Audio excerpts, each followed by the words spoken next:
कृष्णा। आज हम पढ़ेंगे 6th क्लास के ज्योग्राफी के फर्स्ट चैप्टर जिसका नाम है सौरमंडल में पृथ्वी।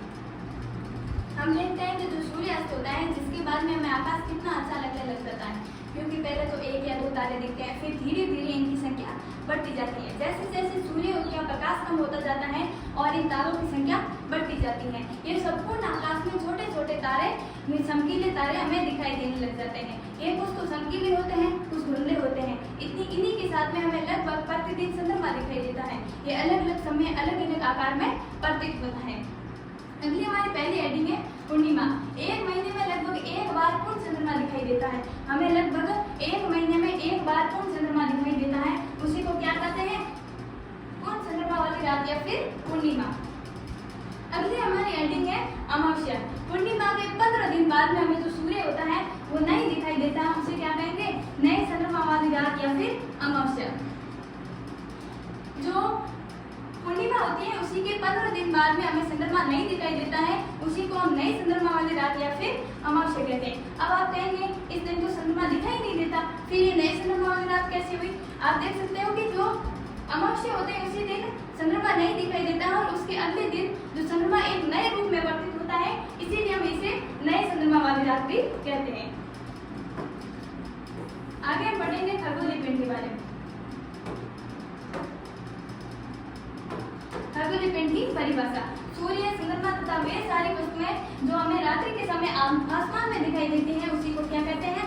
खगोलीय पिंड। आगे बढ़ते हैं। जो कुछ खगोलीय पिंड आकार में बड़े तथा गर्म और समय की उष्मा और प्रकाश होते हैं उसी को क्या कहेंगे? तारा। आप कह सकते हो, अगर कोई पूछे कि तारा की क्या परिभाषा है तो आप कह सकते हो कुछ ऐसे खगोलीय पिंड जो आकार में बड़े तथा गर्म और समय की उष्मा और प्रकाश हो उसी को क्या कहेंगे?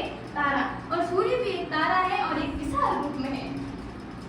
जो आपको रात में तारे देखते हैं उसी के रूप में जो दिन में सूर्य देखते हैं वो भी एक तारा है।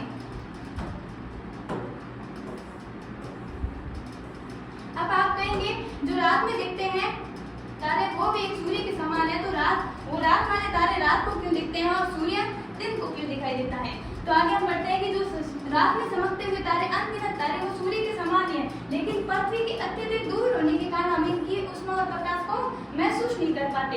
इसीलिए जो रात के तारे होते हैं वो हमें सूर्य का प्रकाश अधिक होने के कारण, क्योंकि पृथ्वी पर सूर्य निकट होने के कारण उस पर ज्यादा प्रकाश पड़ता है और बाकी वाले तारे दूर होने के कारण हम उसकी उष्मा और जो प्रकाश होता है महसूस नहीं कर पाते, इसीलिए वो हमें रात को दिखाई देते हैं। इसलिए ये अत्यंत छोटे भी दिखाई देते हैं। आपको पता है अगर जितनी हमसे कोई भी वस्तु दूर होगी और उसका जो आकार होगा वो हमें छोटा दिखाई देगा, और जितनी हमारे पास होगी वो निश्चित आकार में हमें दिखाई देगी। आगे बढ़ते हैं नक्षत्र मंडल। नक्षत्र मंडल रात्रि में आसमान में तारे विभिन्न समूह द्वारा बनाई गई विभिन्न आकृतियों को क्या कहेंगे? नक्षत्र मंडल। जो रात के समय तारे विभिन्न आकृतियों में जो आकृति बनाते हैं विभिन्न समूह द्वारा उसे क्या कहेंगे? नक्षत्र मंडल। अल्फा मेजर या बिग डियर भी क्या है? नक्षत्र मंडल का भाग है।